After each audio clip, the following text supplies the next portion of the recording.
Shalom, hermanos y amigos, nos encontramos en el viernes de la segunda semana del tiempo de Cuaresma. La palabra de Dios hoy nos viene por el Evangelio según San Mateo, capítulo 21, versículos del 33 al 43 y del 45 al 46. Leemos. Escuchen esta otra parábola. El dueño de una hacienda plantó una viña, la rodeó con una cerca, construyó un lugar para hacer el vino, edificó una torre, la arrendó a unos viñadores y se ausentó. Al llegar la cosecha envió sus criados a los viñadores para recoger los frutos. Pero los viñadores agarraron a los criados, hicieron a uno mucho daño, mataron a otro y al otro lo apedrearon. De nuevo envió otros criados en mayor número que la primera vez, e hicieron con ellos lo mismo. Finalmente les envió a su hijo, pensando, a mi hijo lo respetarán. Pero los viñadores, al ver al hijo, se dijeron, este es el heredero, matémoslo y nos quedamos con su herencia. Lo capturaron, lo arrojaron fuera de la viña y lo mataron. ¿Qué les parece? Cuando regrese el señor de la viña, ¿qué hará con esos viñadores? Le respondieron, matará sin compasión a esos miserables y arrendará la viña a otros viñadores que le entreguen los frutos a su tiempo.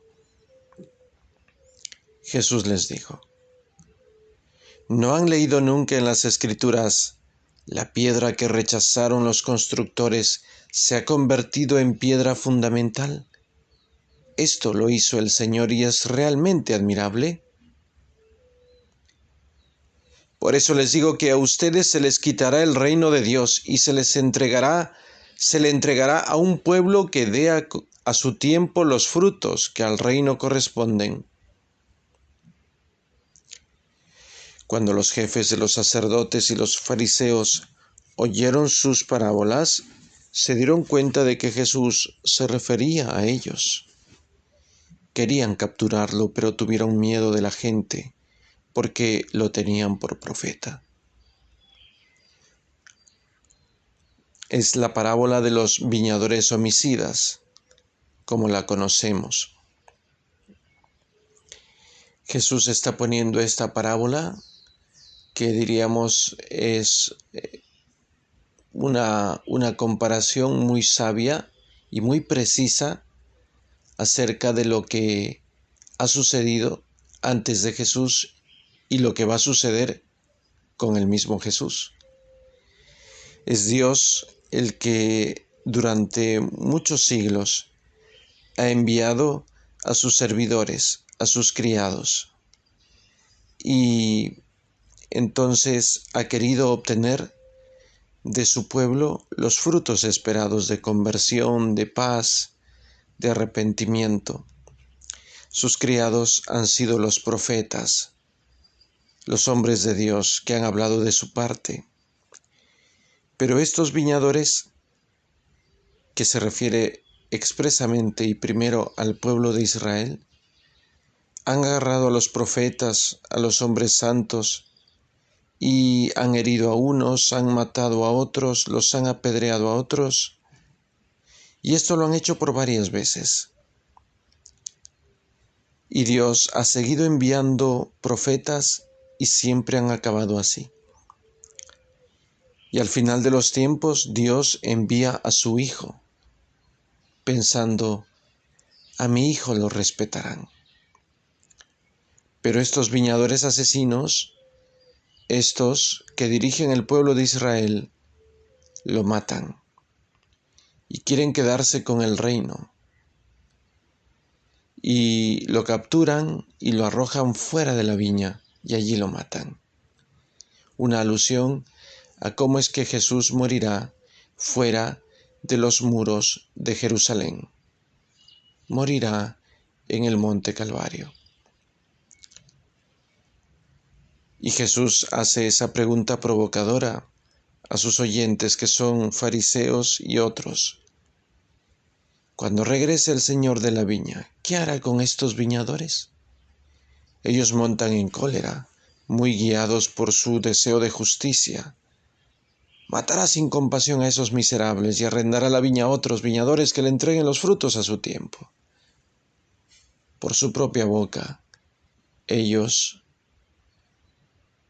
están diciendo lo que finalmente va a pasar con el pueblo de Israel, porque serán arrasados.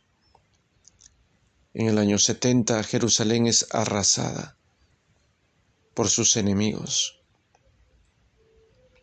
Y el reino que estaba dirigido a ellos en primer lugar, será entregado a otros, a los paganos, a los que sí aceptan la palabra de Dios. Jesús lo anuncia, ¿no? Por eso les digo a ustedes que se les quitará el reino de Dios y se le entregará a un pueblo que dé frutos a su tiempo. Los jefes de los sacerdotes y los fariseos oyen sus parábolas y se dan cuenta de que Jesús se está refiriendo a ellos. No lo capturan porque tienen miedo de la gente, que lo considera un profeta. Jesús está demostrando que sabe cómo va a morir. Y de fondo queda un poco el sinsabor de tanta terquedad, de tanto corazón cerrado, de tanto corazón bloqueado a la gracia divina. En este camino de Cuaresma conviene también hoy, que es viernes, en el que conmemoramos también la pasión del Señor, conviene pensar hasta qué punto nosotros estamos abiertos a la gracia o no. Y cuando Dios nos corrige, ¿nos cerramos más en nuestras razones o nos atrevemos a plantear que podríamos estar equivocados? Es tiempo de abrir el corazón para que no perdamos el reino. Soy Fray Israel del Niño Jesús, de la comunidad monástica Siervos de la Reina de la Paz. Que el Señor Todopoderoso te bendiga y te guarde, en el nombre del Padre y del Hijo y del Espíritu Santo. Amén.